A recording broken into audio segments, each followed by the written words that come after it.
As melhores histórias de amor. Olá pessoal, tudo bem? Eu sou a Carmen do blog Que Vida do Mundo e hoje eu venho mostrar 3 livros com boas histórias de amor. Há alguns anos atrás eu fiz um vídeo com esse tema porque era a época do Dia dos Namorados e agora, com a proximidade do Dia dos Namorados, resolvi continuar com a temática indicando 3 obras com histórias de amor que eu acho bem bonitas, assim, comovente, cada um de um estilo, certo? Antes de começar a mostrar, eu gostaria de pedir a você para se inscrever neste canal, caso ainda não seja inscrito, e para me seguir nas redes sociais, o Que Vida do Mundo, Instagram e Facebook, que é a página do blog. A primeira história, que é a menos famosa das 3, é A Trégua, de Mário Benedetti.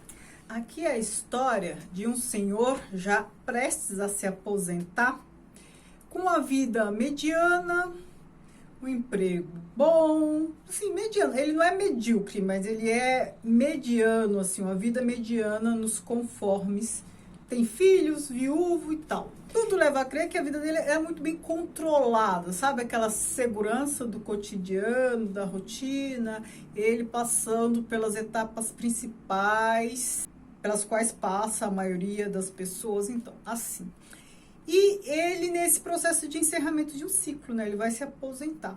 Até que aparece uma jovem que é subordinada a ele, uma mulher bem mais jovem, e ela traz assim uma lufada de vitalidade, vivacidade, de vida para a vida dele, uma lufada de vida para a vida. Eles começam um romance, toda essa segurança com a qual ele está acostumado, né? A segurança do cotidiano, né? O cotidiano, a rotina traz uma segurança, né? Tanto é que as pessoas mais conservadoras não gostam de novidades porque se sentem inseguras. Então, essa moça, uma lufada de vida, mas é algo que foge do que ele está acostumado. Sim, aí você pode pensar, isso é bom ou é ruim para a vida dele? Eu não vou falar, você vai ter que ler para descobrir. É uma história muito bonita, ela é simples, singela, mas assim, aquelas coisas simples que quando bem contadas nos comovem. É uma história muito bem feita. Eu gostei bastante, eu li há muito tempo e quero reler. Se eu reler, eu faço um vídeo. Esqueci de dizer que essa edição está em espanhol, então vocês não vão encontrar essa edição por aqui, mas vocês podem encontrar em qualquer outro lugar. A outra história é essa aqui. Está em inglês a minha edição, E o Vento Levou. A história da Scarlett O'Hara e do Rhett Butler. Tem gente que não gosta, se irrita, né? A Scarlett é bem caprichosa, tal. Ela é uma personagem muito interessante, bem complexa, muito bem desenvolvida. O Rhett também é outro personagem muito bem desenvolvida. E a história deles é uma história que me agrada bastante. Por mais que seja uma história romântica, um romance romântico, não é água com açúcar. E também não é aquele dramalhão. Não é um romance romântico como os romances do romantismo. Tem história, tem polêmica, ele desenvolve as questões razoavelmente bem, talvez não tanto quanto muitos gostariam, né, quando fala da abolição, da guerra de secessão e tal, mas a história de amor que interessa aqui para este vídeo. A história de amor dos dois, um querer e o outro negaciar, e o que negaceia tá interessado, mas não sabe que tá interessado, e o que quer também não é bobão, mole, que derrete, se faz de capacho, né, que é a história do Red. Não, os dois são orgulhosos, os dois são teimosos, os dois são parecidos em muitos aspectos. E isso faz com que a história seja bem legal, né? Então, termina de um jeito assim que a gente não sabe muito bem como vai ficar a história deles, mas eu acho que foi o melhor desfecho para a história deles, né, que poderia acontecer, considerando a personalidade de cada um, né? A gente consegue até fazer uma projeção do desenrolar dessa história, considerando as duas personalidades. Assim, é bem turbulenta, não tem calmaria, não tem muito sossego. É uma história de amor que não serviria para mim jamais, mas eu acho legal, eu gostei bastante.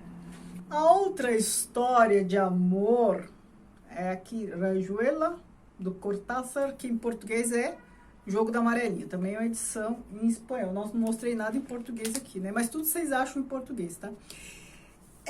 Aqui eu não sei se é uma história de amor, se é uma história de sofrência. Às vezes essas coisas são sinônimas, né? Às vezes não. Para muitos casais, para muitas pessoas, uma coisa é sinônima da outra, mas enfim.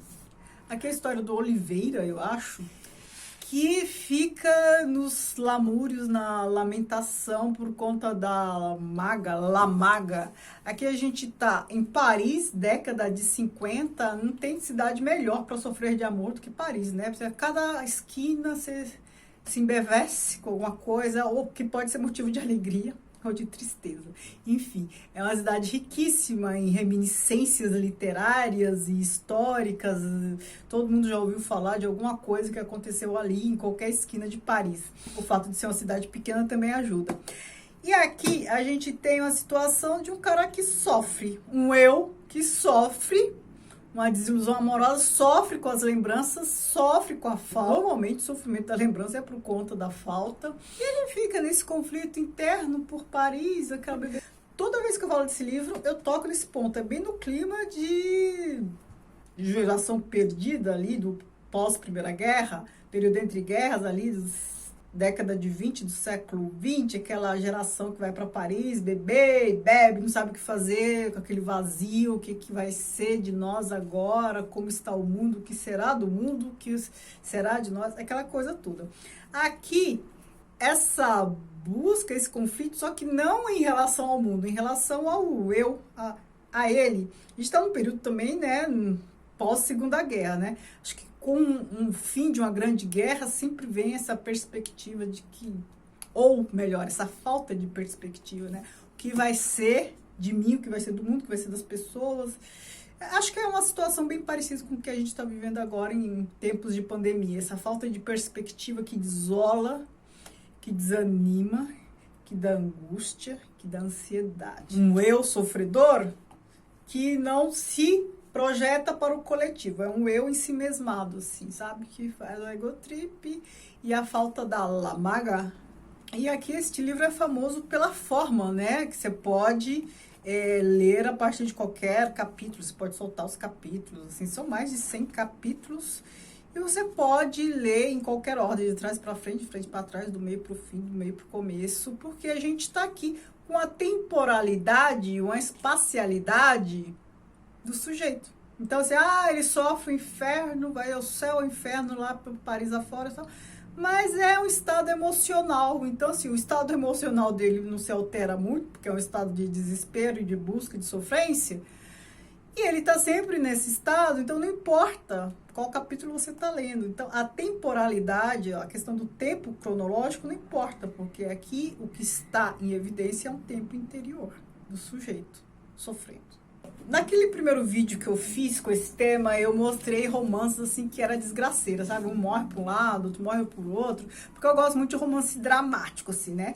Aqui não, aqui é uma história muito bonita, de amor na maturidade, todas as questões da maturidade. Aqui é uma história de negação, de encontros e desencontros. Aqui é uma história de sofrência. Então, assim, nesses três casos, embora não seja desgraceira, né? Um morre para lá, outro morre para cá, como no outro vídeo, são histórias de amor que não são e viveram felizes para sempre, certo? Então percebam que, para mim, as histórias de amor que terminam em final feliz não são as melhores histórias de amor, né? Pelo menos para mim, elas não marcam tanto. Então aqui estão essas três sugestões.